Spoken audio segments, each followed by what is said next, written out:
I'm Kat Cizek, and I'm from Canada. I'm Czech Canadian.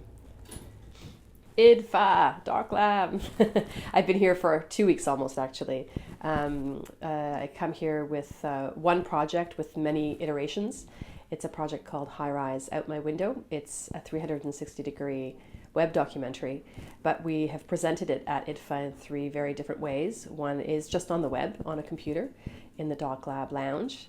The second is a live cinema screening of the web doc. So I did a live authored path in a cinema with some other NFB projects as well.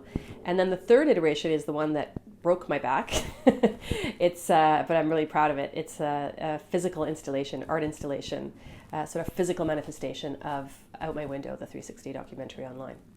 So a transformation, translation, adaptation of something that was originally purposed just for the web. In this case, what we've tried to do is create 360-degree game-like environments of people's homes and the views out their windows.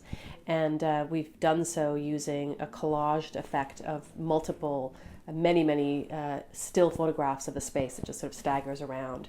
And within that space, users can find hotspots that lead them to little stories, short stories between 45 seconds to 3 minute stories, ranging from very, very domestic personal stories to larger sort of geopolitical stories about high rises and vertical living in this century.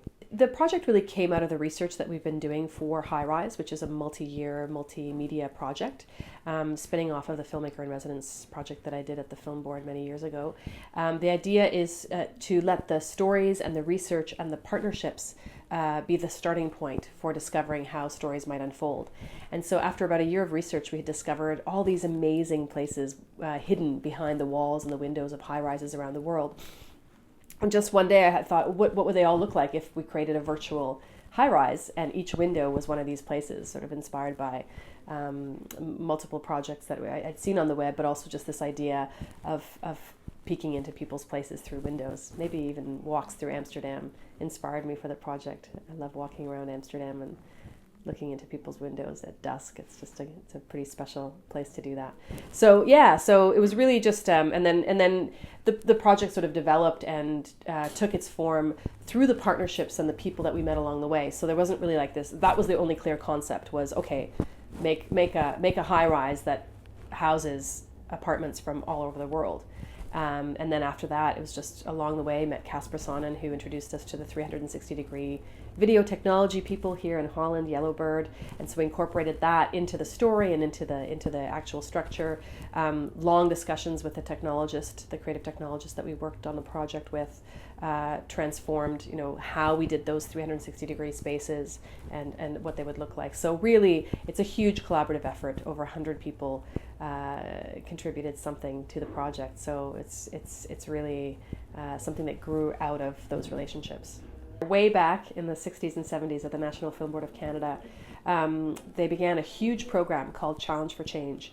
And it was a many millions of dollars at the time, huge, from all different departments of the government, about 8 different departments.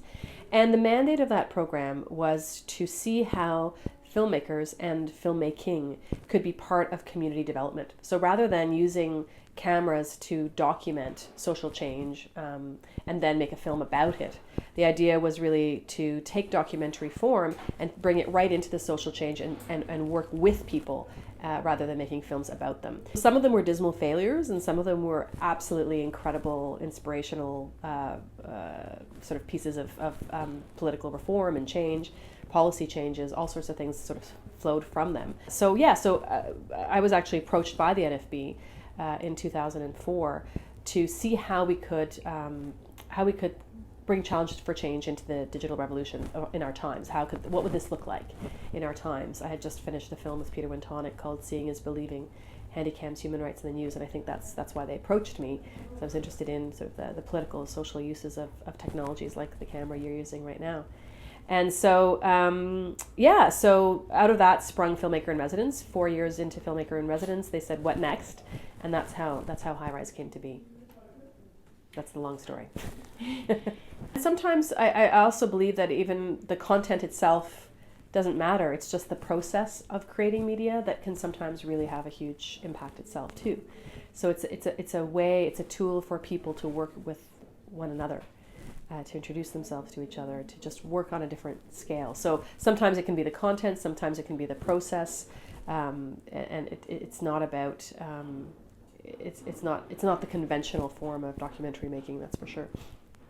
To me, the tools are just the tools, yeah. And they're in your toolkit, and then it's up to working with people who really understand community organizing, who really understand how to move people to action.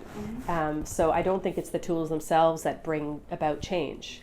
It really is the people behind the tools and the ability to take media and media making and put them into a much larger, well thought out strategy. I think absolutely we're living in an incredible time of transformation where there's a democratization of media. I mean, that's obvious that the internet has changed the game in terms of who tells what story and to whom.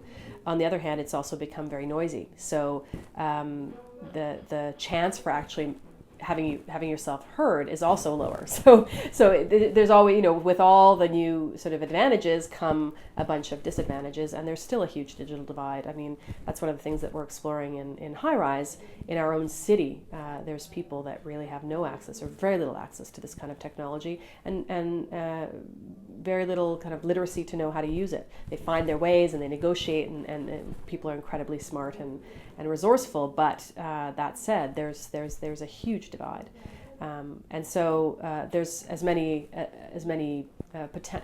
potential possibilities there are. There's also a lot of huge barriers to cross to actually make these tools do something worthwhile.